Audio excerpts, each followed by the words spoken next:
Hello बच्चों, कैसे हो आप। आज हम कक्षा 5 पर्यावरण अध्ययन की वर्कशीट हल करेंगे। पाठ 14 जब धरती कांपी। तो चलिए वर्कशीट हल करते हैं। प्रश्न 1, सही विकल्प चुनिए। क, जब पृथ्वी हिलती है तो हम इस घटना को क्या कहते हैं। तो सही विकल्प है भूकंप। ख, कच्छ किस राज्य में स्थित है। तो यहाँ सही विकल्प है गुजरात। ग, जब लंबे समय तक बारिश नहीं होती है तो इस स्थिति को क्या कहते हैं। यहाँ सही विकल्प है सूखा या अकाल। चलिए आगे बढ़ते हैं। घ, भूकंप के समय निम्न में से क्या क्या खतरे में होता है। तो यहाँ सही विकल्प है उपरोक्त सभी। इंसान, संपत्ति और जानवर सभी खतरे में होते हैं, तो इसलिए यहाँ पर सही विकल्प तीसरा उपरोक्त सभी है। चलिए आगे बढ़ते हैं। अड़, भूकंप की प्रक्रिया कहाँ शुरू होती है। तो यहाँ सही विकल्प है पृथ्वी की सतह के नीचे। प्रश्न 2, निम्नलिखित कथनों में से सही पर सही व गलत पर गलत का निशान लगाइए। पहला, भूकंप एक प्राकृतिक आपदा है। सही। दूसरा, हमें मुसीबत में फंसे लोगों की सहायता करनी चाहिए। सही।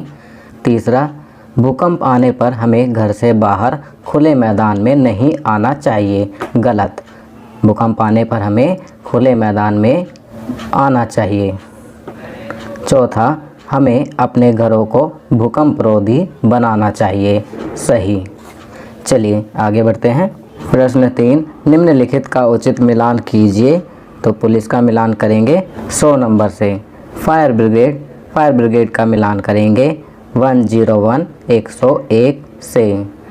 एम्बुलेंस का मिलान करेंगे 102 102 से। आपातकालीन बाल सहायता, तो इसका मिलान करेंगे 1098 1098 जिसे 1098 कहते हैं से। चलिए आगे बढ़ते हैं। प्रश्न 4, दिए गए शब्दों का प्रयोग करते हुए निम्नलिखित रिक्त स्थानों की पूर्ति कीजिए। संस्थाओं 26 जनवरी 2001। नीचे ये कुछ शब्द बॉक्स में दिए गए हैं, हमें सही शब्द को खाली स्थान में भरना है। पहला, गुजरात के भुज में भूकंप दिनांक डैश को आया था। तो यहाँ लिखेंगे 26 जनवरी 2001। दूसरा, भूकंप आने पर किसी मजबूत चीज़ के डैश बैठें छिप जाना चाहिए। तो यहाँ पर हम लिखेंगे नीचे बैठना या छिप जाना चाहिए। चलिए आगे बढ़ते हैं। तीसरा, भूकंप प्रभावी क्षेत्रों में डैश द्वारा भोजन के पैकेट, कपड़े और दवाइयाँ वितरित की जाती हैं। तो यहाँ लिखेंगे संस्थाओं। प्रश्न 5, दिए गए चित्र को ध्यान से देखिए तथा इस पर एक अनुच्छेद लिखिए। तो चलिए चित्र को देखते हैं। तो बच्चों आप देख सकते हैं यहाँ पर एक चित्र दिया हुआ है। यह किसी गांव का चित्र है जिसमें सभी लोग कुछ ना कुछ कार्य कर रहे हैं। चलिए अब इस चित्र के बारे में लिखते हैं। इस चित्र में कुछ लोग घर बनाने का सामान ला रहे हैं, कुछ औरतें दीवारों का निर्माण कर रही हैं और कुछ औरतें व बच्चियां उन दीवारों को सजा रही हैं। बच्चों इसके अलावा भी आप अन्य बातें इस चित्र के बारे में लिख सकते हैं। चलिए आगे बढ़ते हैं। प्रश्न 6, भूकंप आने पर हम अपना बचाव कैसे कर सकते हैं। तो इसका उत्तर लिखेंगे भूकंप आने पर हमें अपने घरों से बाहर निकलकर किसी खुली जगह में आ जाना चाहिए। दूसरा, यदि हम किसी खुली जगह में नहीं आ सकते हैं तो घर में ही किसी मजबूत मेज या पलंग के नीचे छिप जाना चाहिए तथा उसके पैरों को मजबूती के साथ पकड़ना चाहिए ताकि हम जमीन के साथ ना हिलें व ऊपर से कोई भारी चीज़ ना गिरे। तीसरा, यदि हमारे भागने में कोई व्यक्ति गिर जाता है तो उसे उठाकर अपने साथ भगाइए या फिर 2-3 लोगों को उसे उठाकर सुरक्षित जगह पर ले जाना चाहिए। चलिए आगे बढ़ते हैं। जीवन कौशल, संतुलित आहार, सुरक्षात्मक भोजन। संतुलित आहार में तीसरे प्रकार का भोजन है सुरक्षात्मक भोजन। वे खाद्य पदार्थ जो हमें विटामिन और खनिज प्रदान करते हैं सुरक्षात्मक खाद्य पदार्थ कहलाते हैं। बच्चों, आप चित्र में देख सकते हैं सुरक्षात्मक खाद्य पदार्थ दिए गए हैं। कौन से होते हैं सुरक्षात्मक खाद्य पदार्थ? जो हमें विटामिन और खनिज प्रदान करते हैं। ये खाद्य पदार्थ निम्नलिखित हैं, चित्र में दर्शाए गए हैं। अब इनका क्या फ़ायदा होता है, चलिए नीचे पढ़ते हैं। हमारे शरीर को बीमारियों से बचाना, तो इनका पहला फ़ायदा हुआ हमारे शरीर को बीमारियों से बचाना, और दूसरा शरीर को स्वस्थ रखना। कौन कौन से खाद्य पदार्थ होते हैं? पालक, आम, गाजर, पपीता, दूध, नींबू, हरी सब्जियां आदि सुरक्षात्मक खाद्य पदार्थों के कुछ उदाहरण हैं। हमारा पहला धन हमारा स्वास्थ्य है, इसलिए स्वस्थ और संतुलित आहार खाना शुरू करें और जंक फूड से बचना शुरू करें। चलिए आगे बढ़ते हैं। प्रश्न 1, एक खाद्य पदार्थ का नाम बताइए जिसे संपूर्ण भोजन माना जाता है। तो बच्चों, ये तो आपको मालूम ही होगा, तो इसका उत्तर लिखेंगे दूध। दूध एक ऐसा खाद्य पदार्थ है जिसे संपूर्ण भोजन माना जाता है। प्रश्न 2, अपने एक दिन के आहार का चार्ट बनाएं। आपका आहार संतुलित आहार होना चाहिए।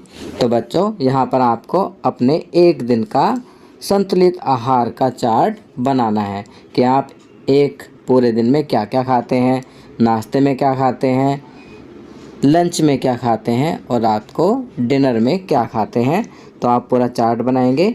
आपको याद रखना है कि जो चार्ट बनाएंगे उसमें आपका भोजन संतुलित होना चाहिए, अर्थात उसमें प्रोटीन, विटामिन, कार्बोहाइड्रेट सब चीज़ें होनी चाहिए। वह आपका संपूर्ण आहार होना चाहिए।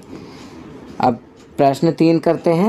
भूमिका निभाने की गतिविधि, अपने आप को एक सुरक्षात्मक भोजन माने।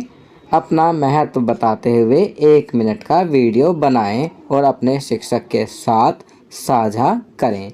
तो यहाँ पर जो सुरक्षात्मक भोजन के उदाहरण दिए गए हैं, आप उनमें से कोई भी एक अपने आप को मानेंगे और अपना महत्व बताते हुए 1 मिनट का वीडियो बनाकर अपने शिक्षक को भेजेंगे। यह कार्य आप स्वयं करेंगे। चलिए आगे बढ़ते हैं। संस्कारशाला, छोटी छोटी पर बड़ी बातें। जब आप दूसरों के लिए अच्छे होते हैं तभी आप स्वयं के लिए सर्वोत्तम होते हैं।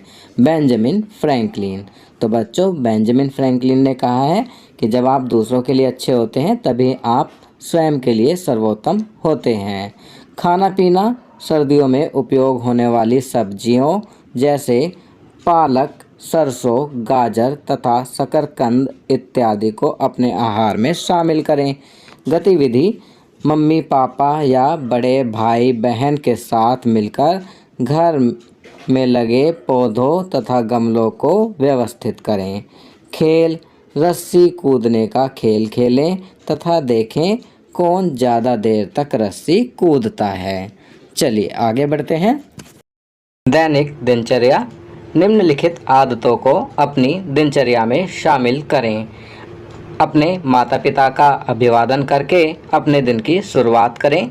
अपने दांतों को दिन में 2 बार ब्रश करें। प्रतिदिन स्नान करें। खूब पानी पिएं और संतुलित आहार लें। अपने चेहरे को छूने से बचें और अपने हाथों को बार बार धोएं।